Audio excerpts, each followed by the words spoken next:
ছক্কা। পাপা আমি বড় হয়ে ক্রিকেটারে হব, যেমন মাশরাফি বিন মুর্তজা ভাইয়ার মতো। মেয়ে, ক্রিকেট খেলা হচ্ছে ছেলেদের, মেয়েদের না। আমি আমার মেয়েদেরকে কখনো বাইরে যেতে দিইনি পড়াশোনা ছাড়া, এত আর এখন তোমাকে আমি খেলার জন্য বাইরে যেতে দিব? আরে বোন, স্টেডিয়ামে খেলা দেখতে আসছো, এটা অনেক বড় কথা। বেটা, আমার রাজুর মনে হয় খিদে লেগেছে, ওকে কিছু খাওয়াই নিয়ে আসো। আমি 1 মিনিটে যাবো আর 2 মিনিটের মধ্যে চলে আসবো। আরে মেয়েগুলা কোথায় যাচ্ছে?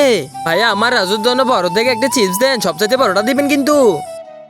তোমরা কেন এখানে এসেছো?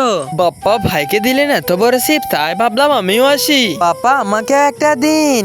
আরে বাইনা সারো, তুমি কি দেখেছো তোমার জেন্ডার কি? তুমি তো ফিমেল, ফিমেলকে আমার বাবা চিপস দিবেন না? আল্লাহ তোমার উপরে রহম করুক। উনি আমার মেয়েদের বনটা ভেঙে দিল।